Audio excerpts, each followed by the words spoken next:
Buenos dias! Welcome sa bagong episode ng Probinsya Diaries. Sa episode na to, dadalhin ko kayo sa probinsya ng Bulikulul.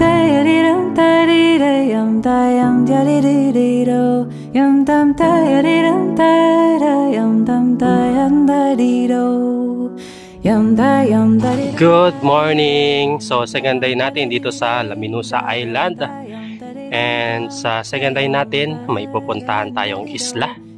Yung tinatawag nilang Bulikulul. So, doon yung parte sa likod. So, today, iiwan muna natin ang kung saan kami nag-stay. Ito, pinsan yan ng tatay ko, yung bahay na to. So, yan. Pabalik tayo bukas. Ito din tayo mag-i-stay. So, hintayin muna natin yung bangka na sasakyan natin. Let's go! Sa araw na to, iiwan muna natin ang Laminusa Island at sasakay tayo ng bangka patungo sa Bulikulul. So, andito na tayo sa bangka. So, galing tayo doon. Doon tayo dumaong ng bangka. Sa bangka. So, tingnan nyo. Ang mga traditional bahay nila dito sa may dagat. At ang dagat nila super clear. Mga seagrass. So, itong bangkang gagamitin natin papunta doon sa isla. Yan. Dito pa rin tayo sa isla ng Laminusa. Handa na ang lahat at tayo na maglayag patungong isla ng Bulikulul.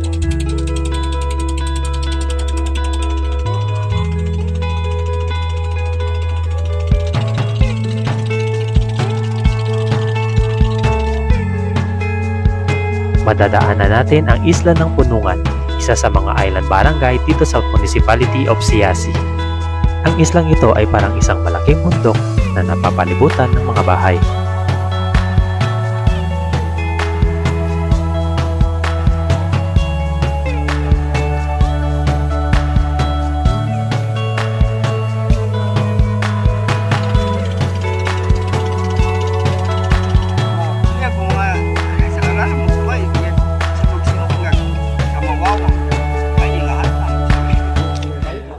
So, yun ang isla na pupuntahan natin.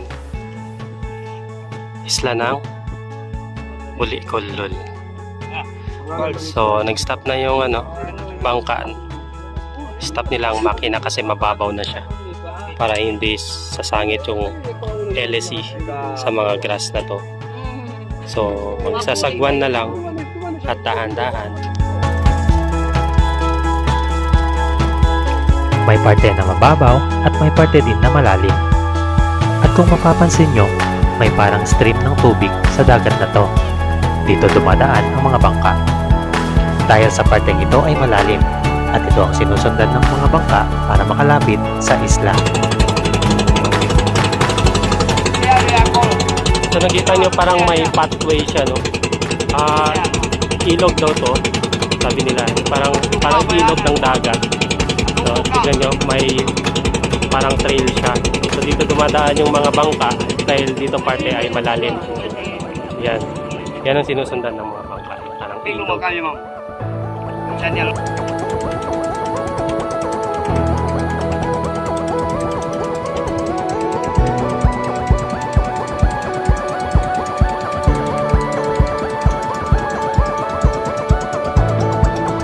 Naabot din natin ang Bulikulul Island, isang island barangay sa Municipality of Siasi, sakop ng Sulu Province.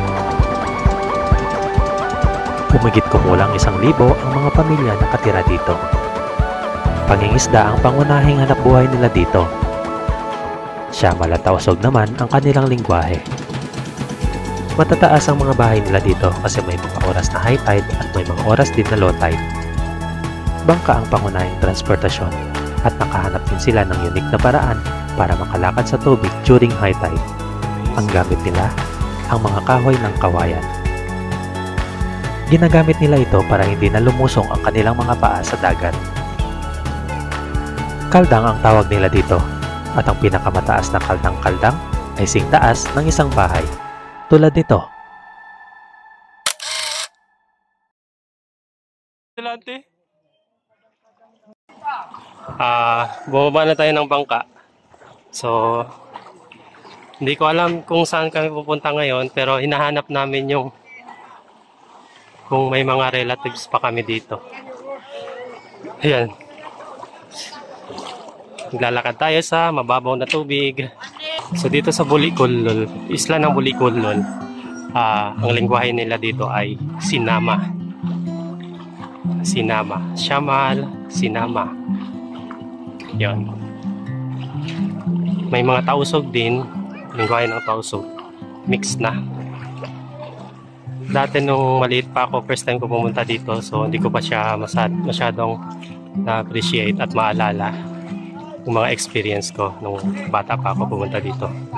Ngayon, naalala ko na. Mas na-appreciate ko yung kultura nila. So ito guys, nahanap na namin yung bahay ng relatives namin. Actually wala siya dito, yung anak lang. So nakilala pa niya yung tatay ko. So yan, dito kami mag-stay ngayon sa bahay na to.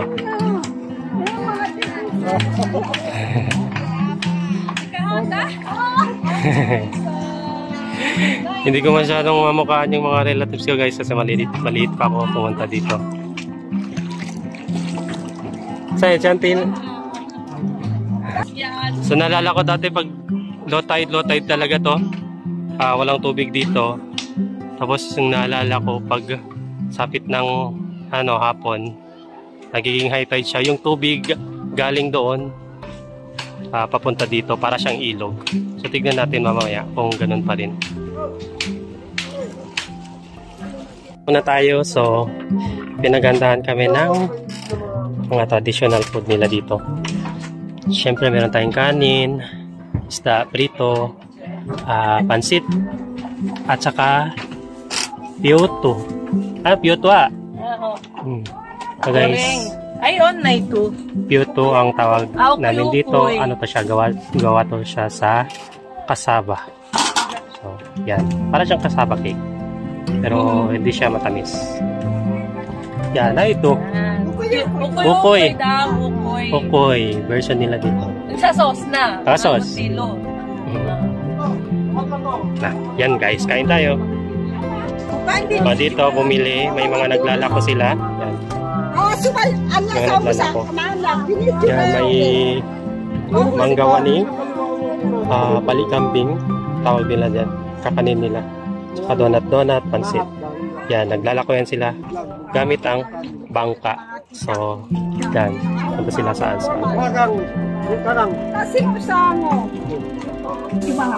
Nagutom kami sa biyahe kaya kain muna tayo.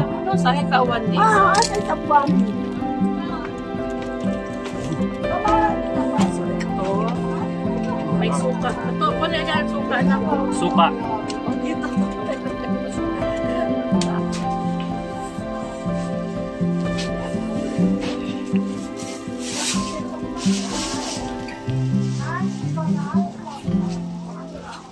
Itong bahay na to ang aming matutuluyan habang nandito kami sa isla ng Bulikulol. Simple lang ang mga bahay dito. Walang magagarang gamit, gawa sa mga light materials, at dahil nasa isla sila, mga solar lights lang ang gamit nila.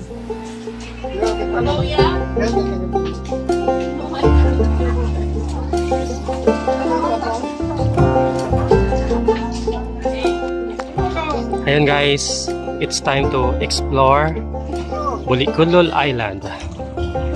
So, lakad-lakad tayo ngayon. Tingnan natin ang community nila. So, dito mayroon silang school. Diyan, tingnan natin ang school.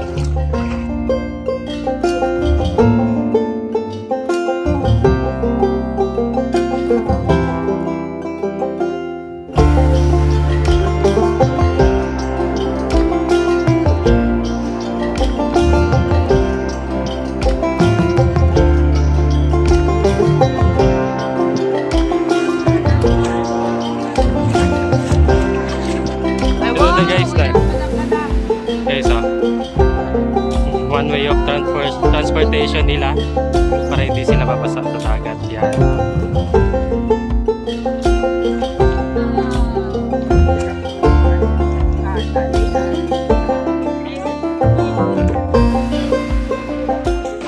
So maliit lang yung elementary nila. Ito yung ibang classroom. No chance, Benita. So, ito. Medyo maganda. Maayos.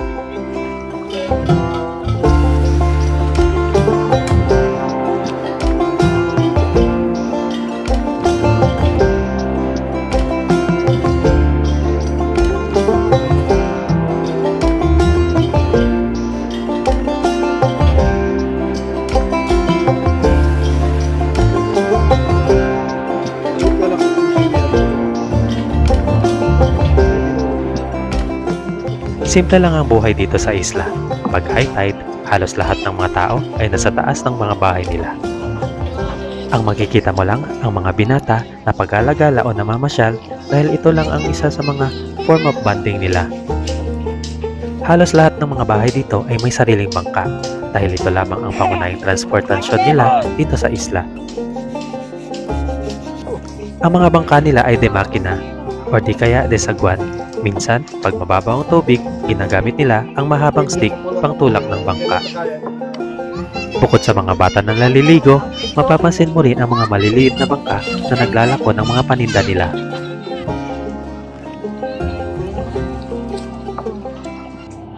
So guys, ito ang Bulikulol community. So meron silang volleyball net dito. So pag low tide, as in wala talagang tubig na to, dito sila naglalaro. At yan ang mga traditional na bahay nila. So matataas. At kung mapapansin nyo, may mga bahay na gumagamit ng dead corals. Iniimbak nila dito para gawing pundasyon ng kanilang bahay.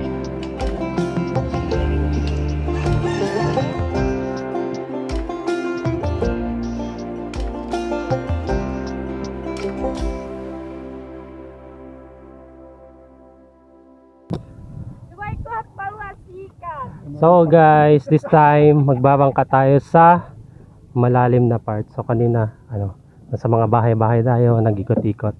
So this time, doon ang mga bahay. Yan. So pupunta tayo sa mga mangroves at titignan natin ang ganda ng Bulikulol community. Sabi ng tatay ko, pag low tide lang talaga malalakad to hanggang doon sa isla. Hanggang doon sa isla pag low tide. So ngayon, nag-high tide na siya, dahan-dahan na nag-high tide. So mag-ano na tayo, bangka-bangka na tayo, tingnan natin. Ayan o.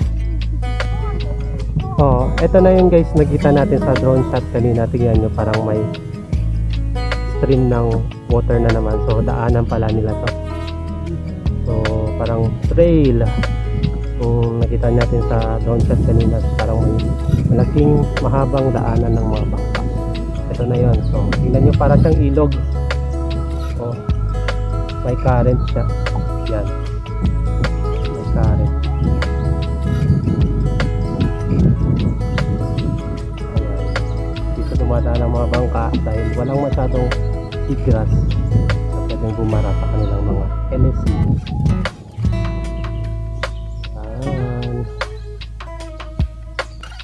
Dahil sa babaw ng tubig, bumaba na kami ng bangka at nag-explore na lang sa mga karagatan na to.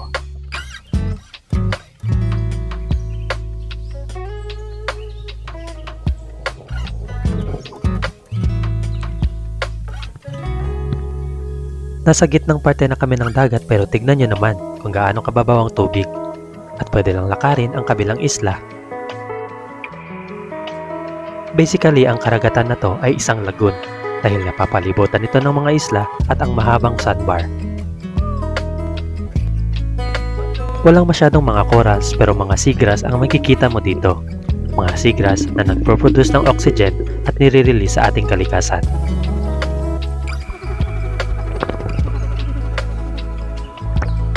Sinubukan ko rin magmaniobra ng aming bangka.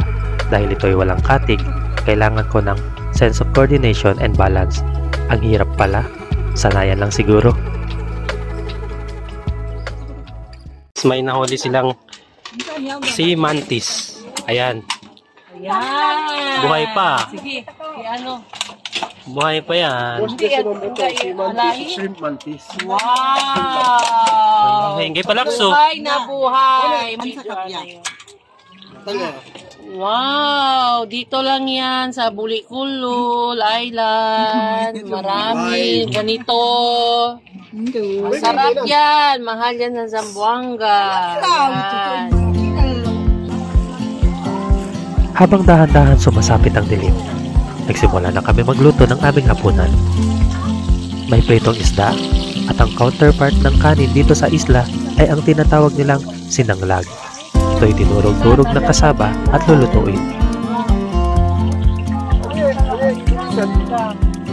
Habang nagluluto, nagkwekwentuhan at pinagmamasdan ng mga bata na naglalaro na sinusulit ang liwanag ng araw.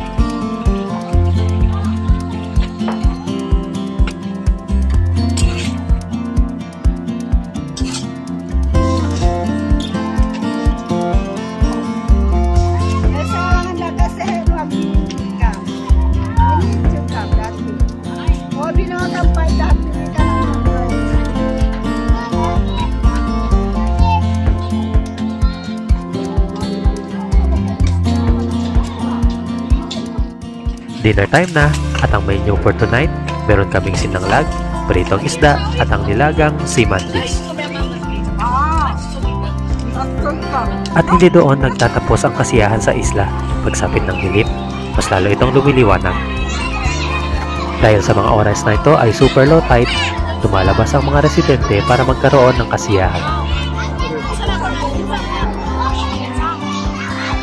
So ito guys, pagsapit ng gabi, low tide siya.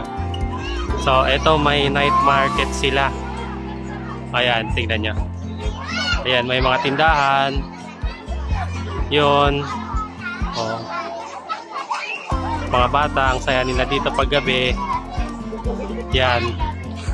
Dahil low tide siya, yan, nagiging playground nila ang parteng ito dito sa Bulikulul Island. Ayan. Yun guys, oh. Saya ng mga bata. So, eto, may tindahan dyan. May tindahan din doon. Meron din doon. Hindi masyadong klaro guys kasi walang ano dito, kuryente. Bale, ang gamit nila ay ang mga solar lights lang. Walang kuryente dito. So, ayan. Saya nila guys. May night market sila.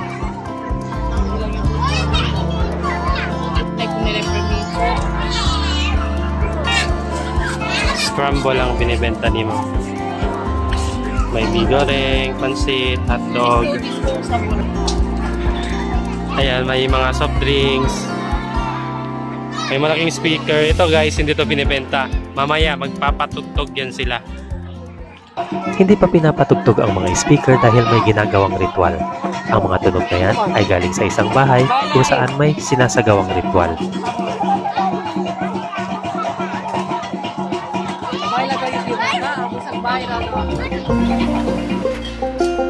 At dyan nagtatapos ang araw natin dito sa isla ng Bulikulul. Abangan ang next episode sa isla ng Kalang.